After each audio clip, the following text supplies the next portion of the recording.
Hi everyone, good morning. It is almost 10 o'clock on the East Coast of the United States. I am the Reverend Stephanie Wild, psychic medium and spiritualist minister, and this is another miracle moment.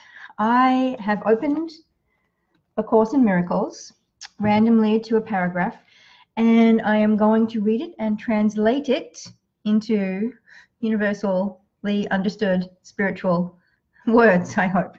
Hi, Carrie Ann. I'm doing another miracle moment.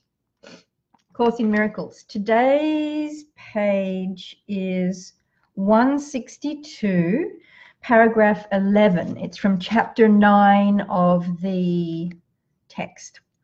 All right, so here we go. You do not recognize the enormous waste of energy you expend in denying truth. What would you say of someone who persists in attempting the impossible, believing that to achieve it is to succeed? The belief that you must have the impossible in order to be happy is totally at variance with the principle of creation. God could not will that happiness depended on what you could never have. The fact that God is love does not require belief, but it does require acceptance. Okay, that's halfway through.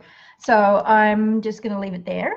Maybe I'll do the other half, but I'll just translate that. So this is page 162, chapter 11 of the text of A Course in Miracles. Hi, everyone. So all that means is that when we are not in alignment with love, the pure love that is the fabric of the universe, we get really, really tired. That's all that means.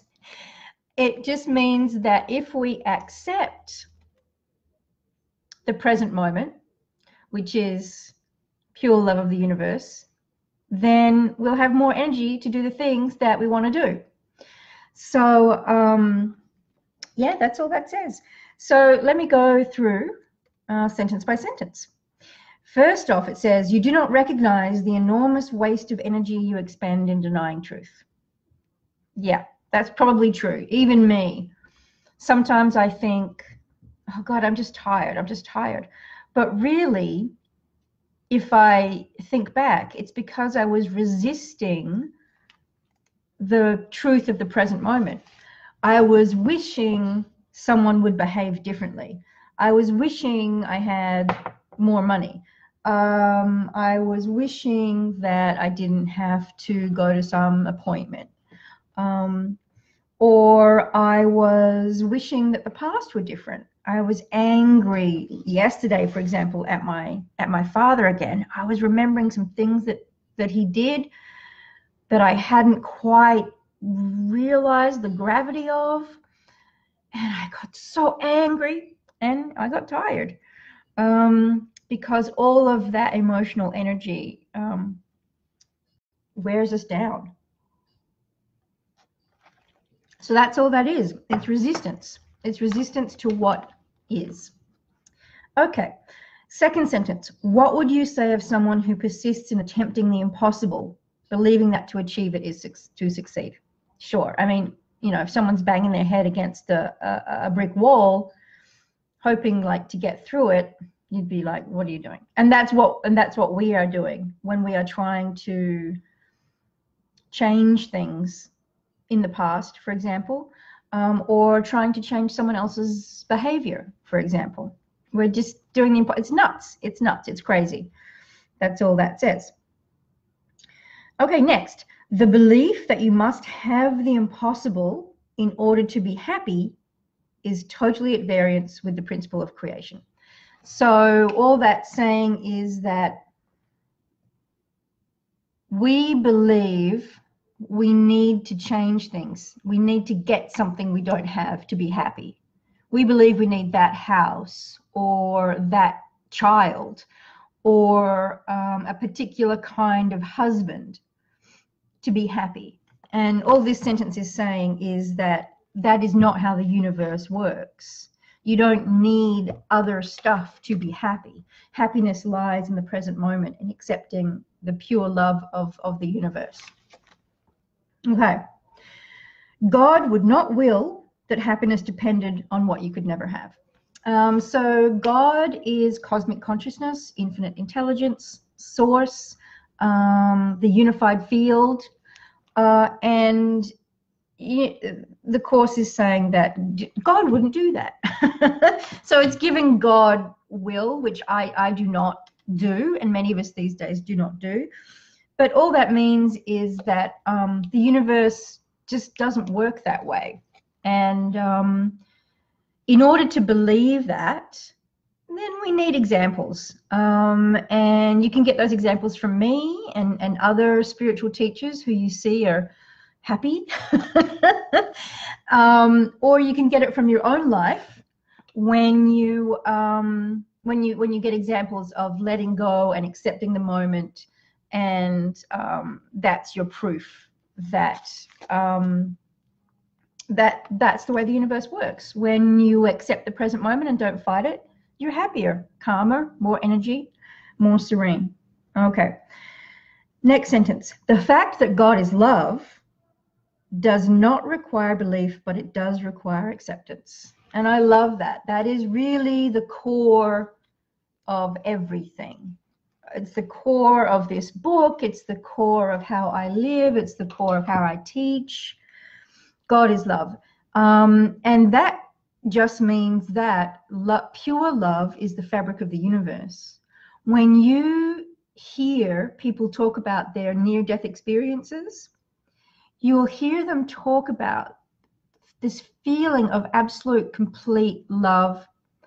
And I've even heard one person talk about how they looked at the universe, the world where they were, and things seemed to be braided with love. And that's exactly the case. The Course says God is love, and you'll hear Christians say that as well. That just means that cosmic consciousness is literally pure love. Infinite intelligence is literally pure love. The unified field is literally pure love. That is the stuff of the universe. And it doesn't matter if you believe it or not. The fact doesn't change. So believe it or not, as you wish, but the fact doesn't change. And if you try accepting it, then notice if you have more energy. Notice if you're not as depressed. Notice if you're not as anxious. Notice if you're not as desirous of things to change. And that's your proof. You don't need faith at all. So that's it. The miracle moment for today is cosmic consciousness is pure love. And when we accept it, we're not as tired. We're more serene. We're not as depressed or anxious or angry or resentful. We are happier. Voila. So I'll be back later today for some tarot reading, and here and there for some miracle moments. And until then, I'm going to post a link, and you can click on that link and you can enter to win a psychic reading with me. And you can also watch the promo for my podcast, which is coming soon, called Miracles in Manhattan, in which I walk everyone through A Course in Miracles with my good friend Marco Maisto. And we're going to go through one lesson per episode, and we talk a lot about sex and dating and living a sinful life in Manhattan, which I'm sure many of you can relate to. In these miracle moments, I'm doing the text, the theoretical underpinnings, just for fun, in case people are trying to get through that. But on the podcast, we're doing the lessons, and we're applying them to real life, one lesson per episode, and applying them to love, sex, dating, work, friendships, and trying to wake up in the city that never sleeps. So click on the link and join us on our journey through A Course in Miracles. Love you all.